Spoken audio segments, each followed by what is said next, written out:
कहानी की शुरुआत नदी किनारे बसे एक खूबसूरत से इलाके से शुरू होती है। यहाँ हर साल कई लोग घूमने आते थे। इस इलाके में मियाँ नाम की एक लड़की रहती थी और वह एक बोट चलाकर पैसे कमाती थी। इलाके में जो भी लोग घूमने आते थे, मियाँ उन्हें अपनी बोट में बिठाकर घुमाती और बदले में उनसे किराया लेती। आज भी मियाँ की बोट में कुछ बाहरी लोग बैठे थे और वह उन्हें पूरा दिन घुमाती है। पूरा दिन काम करने के बाद मियाँ अपने छोटे से घर में आती है। यहाँ उसका बाप रोहन उसका इंतजार कर रहा था। मियाँ आज देरी से लौटी थी, इसलिए रोहन को उसकी चिंता हो रही थी। रोहन दिल का मरीज था। डॉक्टर ने उसे काम करने से मना किया हुआ था, जिस कारण मियाँ ही बोट चलाकर पैसे कमाती थी। रोहन चाहता था कि मियाँ की शादी जल्दी हो जाए, लेकिन मियाँ अभी शादी नहीं करना चाहती थी। कुछ देर बाद मियाँ अपनी दोस्त तारिका के पास थी। तारिका उसके पड़ोस में ही रहती थी और दोनों के बीच काफी गहरी दोस्ती थी। तारिका के घर की हालत भी अच्छी नहीं थी। उसके घर में ही एक छोटी सी दुकान थी और वह उसी से पैसे कमाती थी। दोनों लड़कियां बैठी बातें कर ही रही थीं कि इसी बीच उनके पास सीरू नाम का लड़का आता है। सीरू भी इनके पड़ोस में ही रहता था। उसका चक्कर भले ही तारिका से चल रहा था, लेकिन वह शादी मियाँ के साथ ही करना चाहता था। दोनों लड़कियों का हाल चाल पूछकर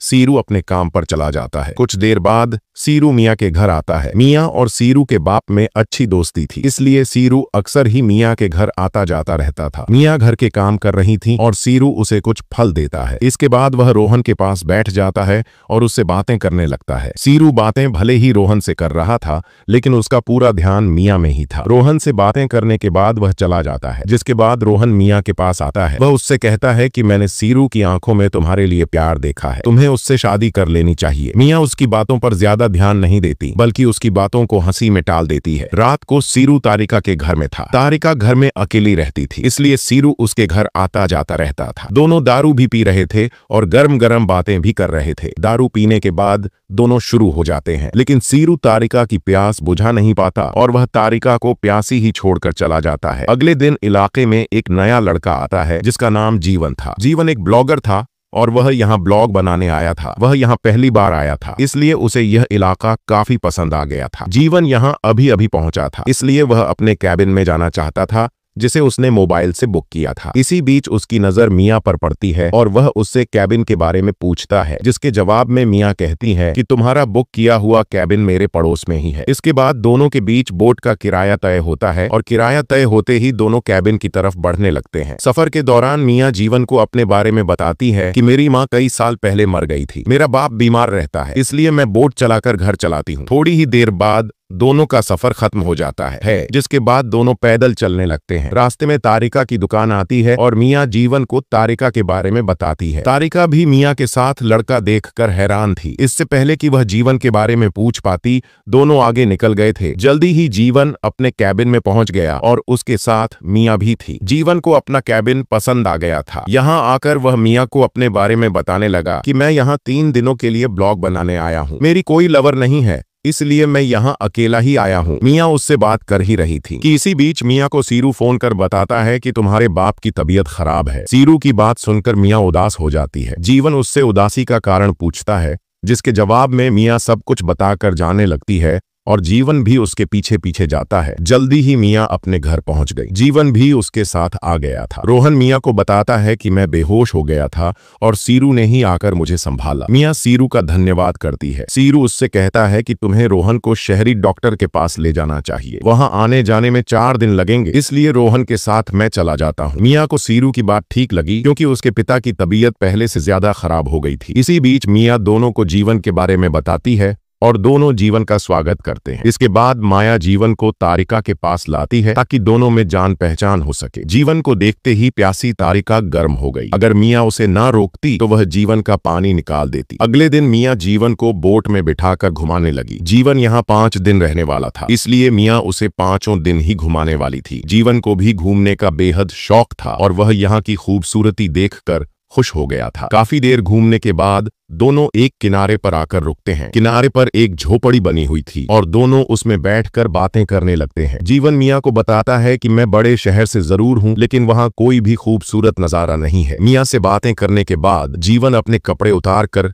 नदी में नहाने लगा। मियाँ उसका शरीर देखकर गर्म हो गई थी। जीवन उसे भी नहाने को कहता है, लेकिन शर्मीली माया उसकी बात नहीं मानती। कुछ देर बाद मियाँ अपने घर में थी और नहाकर सोने की तैयारी कर रही थी। इसी बीच उसे जीवन का शरीर याद आने लगा। उसे याद करते करते वो इतनी गर्म हो गई कि वह अपने हाथ से ही पानी निकालने लगी। अगली सुबह दोनों फिर से घूमने लगे और पूरा दिन ऐसे ही बिताते हैं। रात को मियाँ जीवन के कैबिन में थी। जीवन मौका देखकर उससे पूछता है कि क्या तुम मेरे साथ शहर जाना चाहती हो। मियाँ कहती है कि मैं कभी शहर नहीं गई, मेरा दिल तो बहुत करता है, लेकिन मैं अपने बीमार पिता को छोड़कर जा नहीं सकती। उसकी बात सुनकर जीवन कहता है कि मैं तुमसे बेहद प्यार करता हूँ और तुम्हें अपने साथ शहर ले जाना चाहता हूँ। इतना कहकर वह मियाँ को चूमने लगा और फिर उसे गर्म कर उसकी गुफा में धमाके करने लगा। अगली सुबह मियाँ अपने घर की तरफ भाग रही थी और तारिका उसे भागते देखकर हैरान थी। मियाँ जल्दी जल्दी अपने घर में आती है और फिर अपने कपड़े पैक करने लगती है। मियाँ ने जीवन के साथ जाने का फैसला कर लिया था, इसलिए वह अपने कपड़े पैक करने लगी थी। इसी बीच वह कोई आवाज सुनकर सारा सामान छुपा देती है। मियाँ का पिता रोहन घर आ गया था और उसके साथ सीरू भी था। दोनों एक दिन पहले ही वापस आ गए थे, इसलिए दोनों को देखकर मियाँ हैरान हो गई थी। दोनों को डॉक्टर जल्दी मिल गया था। उसने रोहन की दवाइयां बदल दी थी और यह सब कुछ मियाँ को बताकर सीरू जाने लगा। रास्ते में सीरू को तारिका मिलती है। तारिका उसे जल्दी जल्दी अपना फोन दिखाती है। फोन में एक वीडियो थी